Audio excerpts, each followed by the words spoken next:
우리 한 번 더 고백합니다. 이는 살아계신 하나님의 말씀입니다. 아멘. 말씀대로 살겠습니다. 오늘도 주의 은혜 가득한 하루 되시기를 주님의 이름으로 축원합니다. 하나님 오늘도 우리와 함께 하십니다. 이런 말이 있습니다.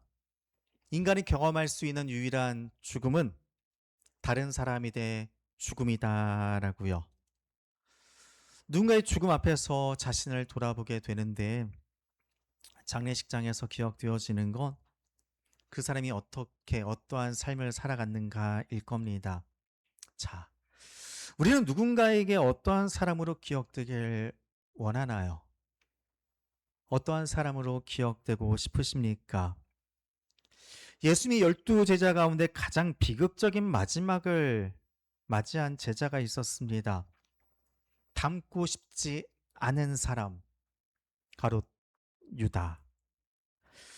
유다에 대해서 예수님의 마지막 일주일을 살펴보면서 함께 나누긴 했죠. 그 유다의 삶을 가장 너무나 안타깝게 말해주고 있는 성경의 본문이 있습니다. 마태복음 26장 24절과 마가복음 14장 21절인데 앞에 띄워질 거예요. 안 띄워지네요. 이렇게 말했습니다. 차라리 나지 아니하였더라면 좋을 뻔했던 사람이라고요. 차라리 나지 않았더라면 좋을 뻔했던 사람. 정말 인간적으로 너무나 불쌍한 사람. 이런 평가를 받는다는 것 자체가 얼마나 불행한 겁니까? 그의 이름이 누구라고요? 유다요. 그 유다라는 이름은요, 너무나 좋은 뜻입니다. 찬양받는다라는 뜻이에요. 찬양받는다. 너무나 좋은 이름이죠. 잘 아시는 것처럼 유다는요 12제자 가운데 한 사람이었고 12제자 그룹의 공동의 재정을 관리했던 사람이 또한 유다였죠. 생각해 보세요. 12제자 가운데 재정을 잘 관리할 수 있는 세리 출신 제자도 있었습니다. 그런데 유다가 그 재정을 맡았어요. 그만큼 겉으로 보기에는 전혀 이상할 게 없는, 아니 어쩌면 다른 사람보다 조금 더 신뢰가 가는 사람이 누구였다라는 거예요. 유다였습니다. 다른 제자들과 함께 예수님을 따랐고요. 함께 먹고 함께 자고 함께 말씀을 들었고요. 복음도 전하러 다녔어요. 예수님의 복음을 나타냈던 사람이 유다였습니다. 처음부터 배신자의 얼굴을 하고 있었던 사람이 아니었다라는 거죠. 예수님과 함께 했던 특별한 그룹 12제자 중에 한 사람, 가롯 유다. 이런 거 보면 참 두렵지 않습니까? 12제자 중에서 나름대로 신뢰받았던 유다가 배신자가 되었다라는 것. 다른 사람 볼 거 없어요. 우리라고. 그런 자가 되지 않으려는 법이 없는 겁니다. 예수님을 따랐다라는 것과 예수님을 진정으로 따른 건 다를 수가 있거든요. 아마 이런 이야기 많이 들어보셨을 겁니다. 예화로 많이 사용되어지는 이야기죠. 한 화가가 성당의 벽화를 의뢰받게 됩니다. 예수님과 12제자들의 얼굴을 그리는 거였죠. 먼저 예수님의 얼굴을 그리기 위해 모델을 찾다가 12살 된 순수한 얼굴의 한 소녀를 만나게 되었고 그 소년의 얼굴을 모델로 예수님의 얼굴을 그렸어요. 너무나 순수하고 너무나 예수님과 비슷했기 때문에 그렸죠. 그런데 한 사람을 그리지 못해서 계속 돌아다닙니다. 그 얼굴은 바로 가룟 유다였어요. 마땅한 모델을 찾지 못합니다. 그렇게 시간이 계속 흘렀고요. 20년이라는 세월이 흘렀다라고 하죠. 20년간 유다의 얼굴을 찾았는데 찾지를 못한 겁니다.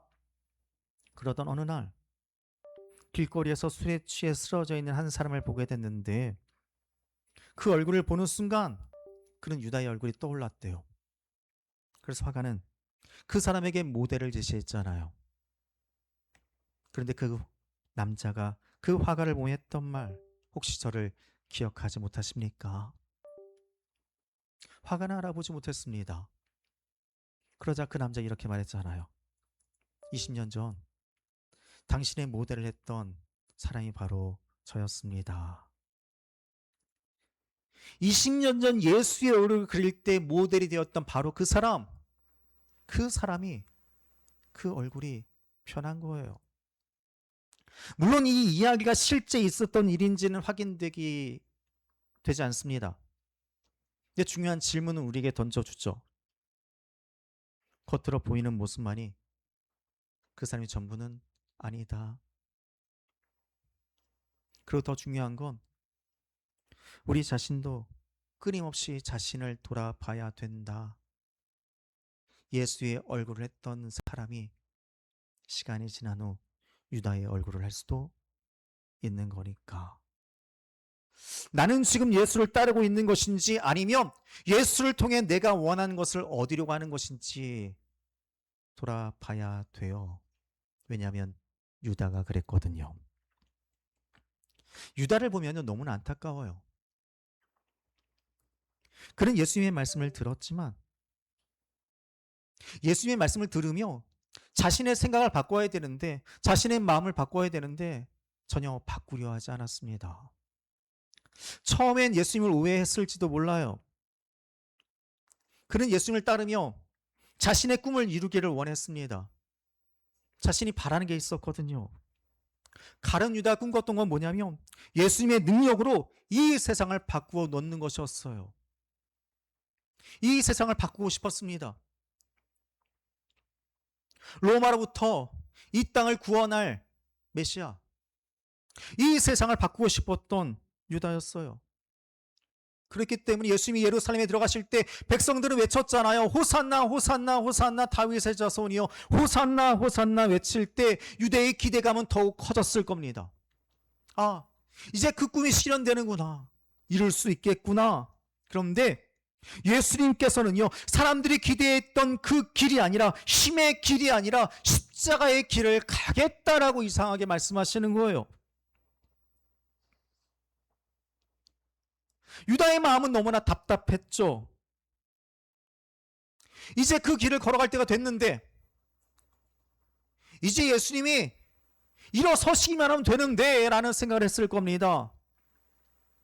그런데 예수님은 이상하게 기회가 있을 때마다 하나님 나라를 이야기하시면서 이 땅에 오신 이유가 힘이 아니라 자신이 십자가에 달려 죽어야 된다라고 하시는 거예요. 끊임없이 예수님이 말씀하시는데 유다는 예수님을 따르며 그 말씀을 들었음에도 불구하고 자신의 생각, 자신의 뜻을 꺾으려 하지 않았습니다. 예수님의 목표에 자신을 맞춰야 되는데 나의 목표에 맞지 않는 예수님 때문에 아파하고 힘들어했던 겁니다. 바로 그거예요. 예수님께 쓰임받지 않으려고 하지 않고, 아니, 예수님께 쓰임 받으려고 하지 않고 나의 목적을 이루기 위해 예수님을 이용하려고 했던 것. 그 모습이 너무나 잘 나타나는 게 마태복음 27장 3절부터 5절까지의 말씀입니다. 우리 같이 읽어볼까요? 함께 읽습니다. 그때 예수를 판 유다가 그의 정죄됨을 보고 스스로 뉘우쳐 내가 무고한 피를 팔고 죄를 범하였도다 하니 그들이 이르되 그것이 우리에게 무슨 상관이냐, 내가 당하라 하거늘. 가룟 유다의 의도는요, 예수님을 죽이려고 한 것은 아니었던 것 같아요. 성경이 말하거든요. 그의 정죄됨을 보고 스스로 뉘우쳤다. 자신의 행동으로 인해서 예수님께서 심판을 받고 십자가에 죽게 될 것까지는 예측하지 못했던 것 같아요. 유다를 변론하자면 이런 거죠. 자기가 이런 행동을 해버리면, 쉬운 말로 예수님 옆에서 이렇게 충동질을 하면 예수님의 능력을 나타내지 않을까. 예수님이 그럴 만한 능력이 계신 분이니까 충분히 예수님이 제 능력을 행하시고 일어서지 않을까라는 기대. 그래서 이 일을 벌였는데 자신의 뜻대로 되지 않고 자신의 생각과 다르게 흘러가니 뭔가 잘못되었구나 후회한 거예요. 후회만 합니다. 그렇게 후회만 하고 주님께 돌아가지 않아요. 예수님께 하나님께 돌아가지 않은 사람이 자신의 힘으로 문제를 해결하러 갈 때 그 결과는 너무나 비참한 겁니다. 그는 끝내 후회하며 자살하게 되죠. 우리는 이런 질문을 할 수 있습니다. 예수님 십자가에 죽으시는 것, 예수님의 십자가가 하나님의 계획이라면 유다의 배신도 하나님의 뜻이었던 건 아닐까라는 질문이요. 예수님의 십자가를 지셔야 되기 위해서 유다의 배신이 필요했기 때문이라면 유다의 배신도 하나님의 뜻이 아닙니까? 라는 질문. 유다가 있어야 예수님의 십자가, 그 십자가에 팔려가게 될 테니까. 그래서 그 유명한 뮤지컬 지저스 크라이스트 슈퍼스타라는 뮤지컬이 이런 질문을 던졌던 거죠. 그런데 과연 그럴까요? 단호하게 말할 수 있습니다. 아니요. 그렇지 않아요. 하나님께서 악한 행동까지 선하게 만드실 수 있다라는 것과 그 악한 행동 자체가 선하다라는 것은 전혀 다른 이야기입니다. 유다의 배신은요, 악한 거예요. 그러나 하나님께서는 그 악에 무너지는 것이 아니라 오히려 그 십자가를 통해서 하나님의 구원의 뜻을 이루셨어요. 하나님께서 악을 선용하신다라고 해서 그 악이 선해지는 건 아니다라는 겁니다. 악은 하나님의 뜻을 결코 무너뜨릴 수 없는 것일 뿐입니다. 하나님께서 우리에게 선택할 책임을 주셨어요. 쉬운 말로 말하면 누군가는 배신자가 될 수 있지만 그게 내가 될 필요는 없는 거죠. 예수님께서 제자들의 발을 씻기실 때 유다의 발도 씻겼습니다. 제자들과 함께 마지막 만찬을 나누시는 자리에서도 주님은 유다에게 떡을 떼어 주셨어요. 주님은 그가 어떠한 행동을 하는지 아셨기에 안타까운 마음으로 그를 바라보셨죠. 유다가 예수님을 잡으려고 사람들을 데리고 겟세마네에 왔을 때 그 모습을 한번 보시기 바랍니다. 26장 47절부터 50절까지 이어지는 말씀 앞에 띄어지는데 함께 읽어보겠습니다. 말씀하실 때 12 중에 하나인 유다가 왔는데 대제사장들과 백성의 장로들에게 파송된 큰 무리가 칼과 뭉치를 가지고 그와 함께 하였더라. 예수를 파는 자가 그들에게 군호를 짜 이르되 내가 입맞추는 자가 그이니 그를 잡으라 한지라. 곧 예수께 나와 랍비여 안녕하시옵나이까 하고 입을 맞추니 예수께서 이르되 친구여 내가 무엇을 하려고 왔는지 행하라 하신대 이에 그들이 나와 예수께 손을 대어 잡는지라.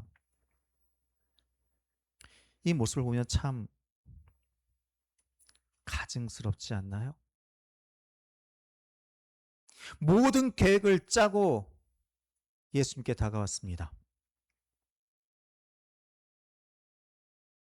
예수님을 향한 그의 인사는 거짓이었고요. 입맞춤은 가증한 거였죠. 그런 유다를 향해 모든 사람이 보는 앞에서 예수님은 그를 부르시는데요. 친구여라고 부릅니다. 이 부르심은 어쩌면 아직 끝나지 않는 예수님의 기대감이었는지 모르겠어요. 친구여. 그 말에 돌이켰으면 좋았을 텐데. 베드로도 예수님을 3번이나 부인했습니다. 그리고 예수님과 눈이 마주쳤죠.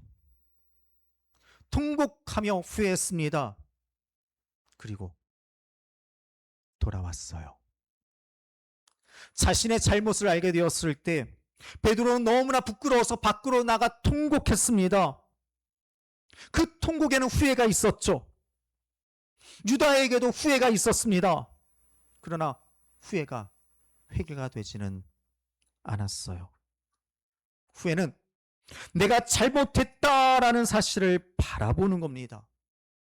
그러니 후회가 되죠. 그런데 회개는요, 그 잘못을 가지고 하나님께 나아가는 거예요.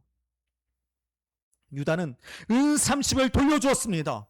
자신의 죄를 인정했지만 그것이 잘못되었다라고 여겨서 대제사장들에게 다가가 은30을 돌려줬지만 예수님께 돌아가지는 않았어요. 베드로도 똑같이 울었습니다. 자신이 예수를 부인했다는 사실을 깨달았고 그는 울었어요. 그러나 결국 베드로는 주님 곁으로 돌아왔잖아요. 크게 다른 거예요. 우리에게 필요한 건요, 내가 잘못했다라는, 그래서 후회하는 것, 그게 아니라 주님께로 돌아가 주님, 제가 잘못했습니다 라고 돌이키는 회개인 것입니다. 수필가 황태영 씨가 쓴 풀이 받은 상처는 향기가 된다라는 책에 유명한 글이 하나 있어요. 아마 그 글은 다 아실 거예요. 향나무는 자신을 찍는 도끼에 향기를 묻혀준다라는 말이요.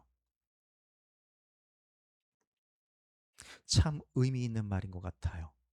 향나무는 자신을 찍는 도끼에 향기를 묻혀준다. 도끼가 나무를 찍을 때 향나무를 아프게 하죠. 그것이 향나무를 기쁘게 하지 못합니다.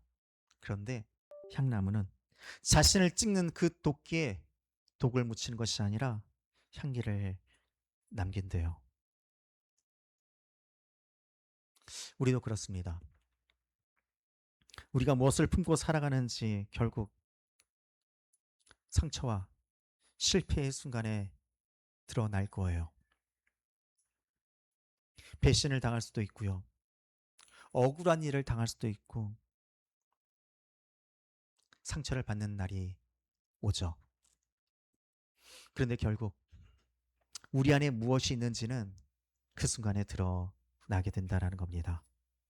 상처를 받을 때 도끼와 분노를 뿜어낼 것인지 아니면 주님을 의지하며 향기를 남길 것인지, 후회만 하고 끝낼 것인지 아니면 주님께로 돌이켜 날마다 하나님이 기뻐하시는 그 자리에 서 있을지, 무엇을 남기기를 원하십니까?